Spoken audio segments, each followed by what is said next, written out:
Assalamualaikum warahmatullahi wabarakatuh. Perkenalkan, nama saya Trisna Priwinata dari Universitas Madura, dan di sini saya akan menjelaskan tentang kepemimpinan. Let's go. Yang pertama dimulai dari pengertian kepemimpinan. Kepemimpinan adalah kemampuan mempengaruhi bawahan atau kelompok untuk bekerja sama mencapai tujuan organisasi atau kelompok. Kepemimpinan dapat terjadi di mana saja, asalkan seseorang menunjukkan kemampuannya mempengaruhi perilaku orang lain ke arah tercapainya suatu tujuan tertentu. Dan di dalam menjadi seorang pemimpin juga harus mempunyai sebuah kata kunci sebagai seorang pemimpin.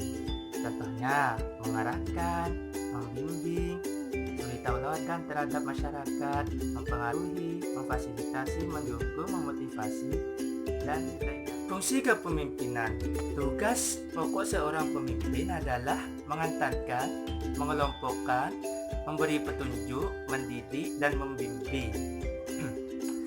Agar organisasi dapat mencapai tujuan, anggota kelompok perlu mengikuti jejak pemimpin. Dan cara ini dapat dilaksanakan secara baik jika seorang pemimpin menjalankan fungsinya sebagaimana mestinya. Fungsi kepemimpinan adalah sebagai berikut. Yang pertama, fungsi perencanaan, dan yang kedua, fungsi penetapan visi, yang ketiga, fungsi pengembangan loyalitas, dan yang keempat, fungsi pengawasan, dan yang kelima, fungsi pengambil keputusan. Pertama, Trisna akan menjelaskan tentang fungsi perencanaan. Fungsi perencanaan maksudnya seorang pemimpin perlu membuat perencanaan yang menyeluruh bagi organisasi dan bagi diri sendiri selaku penanggung jawab tercapainya tujuan organisasi. Yang kedua, fungsi penetapan visi.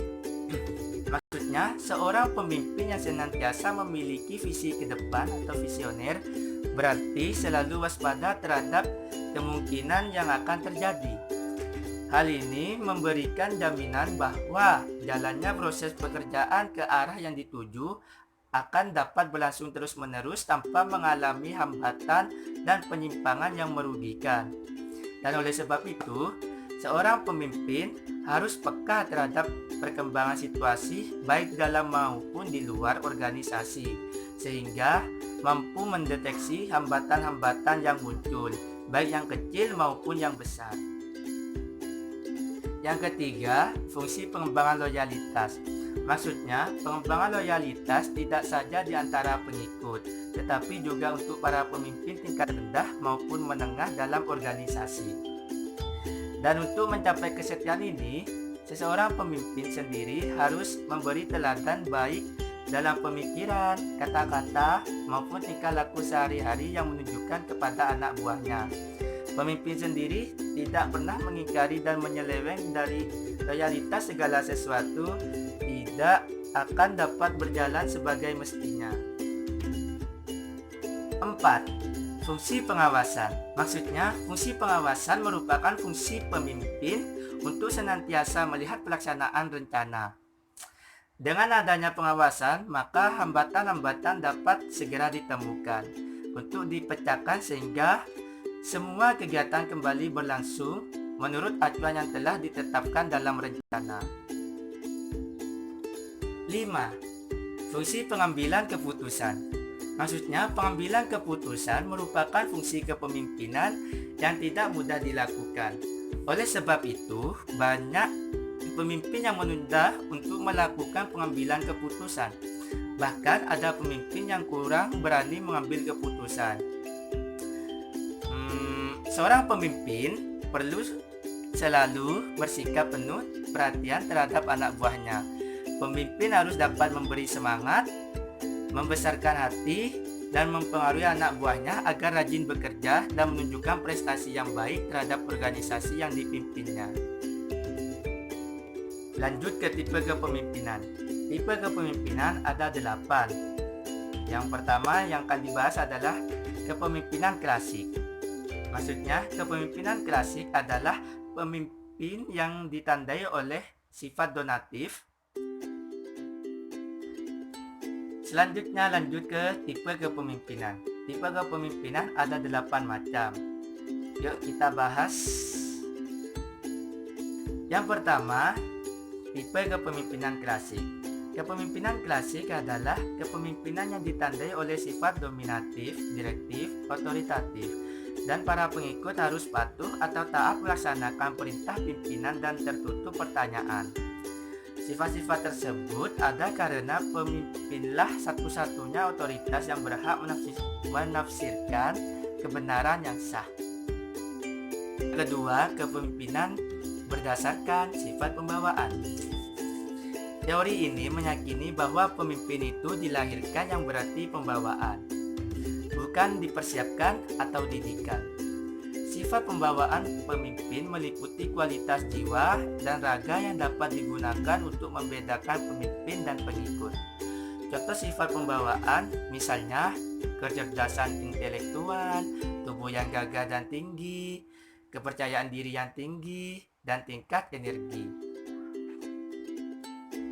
Yang ketiga, kepemimpinan berdasarkan perilaku. Teori ini meyakini bahwa perilaku pemimpin secara langsung mempengaruhi efektivitas kerja yang dipimpin dan pemimpin dapat dipersiapkan atau dipelajari, bukan dilahirkan. 3 jenis gaya perilaku pemimpin yaitu otoritarian, demokratik, dan pasif atau pembiaran. 4. Kepemimpinan karismatik. Kepemimpinan karismatik adalah jenis kepemimpinan yang mengendalikan pada karisma seorang pemimpin. Karisma seorang pemimpin ditunjukkan oleh kewibawaan yang dimiliki oleh seorang pemimpin untuk mempengaruhi yang dipimpin. Kewibawaan bersumber pada aspek psikologis dan fisik seorang pemimpin. 5. Kepemimpinan transaksional.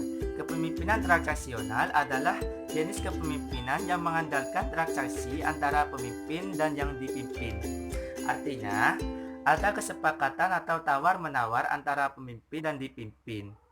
Pemimpin meminta yang dipimpin melakukan sesuatu dan yang dipimpin akan diberi imbal jasa jika yang dipimpin telah melaksanakan perintah sang pemimpin. Yang keenam, kepemimpinan situasional. Kepemimpinan situasional dapat diartikan bahwa keefektifan gaya kepemimpinan tertentu tergantung pada situasi. Jika situasi berubah, gaya kepemimpinan yang digunakan juga harus berubah. Jadi, tidak ada satu gaya kepemimpinan terbaik yang berlaku untuk semua situasi. Situasi adalah lingkungan yang berada di sekitar pemimpin, baik dalam bentuk fisik maupun non-fisik, yang perlu dipertimbangkan sebelum memilih jenis kepemimpinan tertentu. 7. Kepemimpinan visioner atau bisa disebut transformasional. Kepemimpinan visioner atau transformasional adalah kepemimpinan yang mengandalkan visi kepemimpin sebagai inspirasi untuk mengarahkan pengikutnya. Dan 3 hal yang harus dilakukan oleh pemimpin transformasional. Yang pertama, menyadari perlunya perubahan, dan yang kedua, menciptakan visi baru, dan yang ketiga, melembagakan perubahan.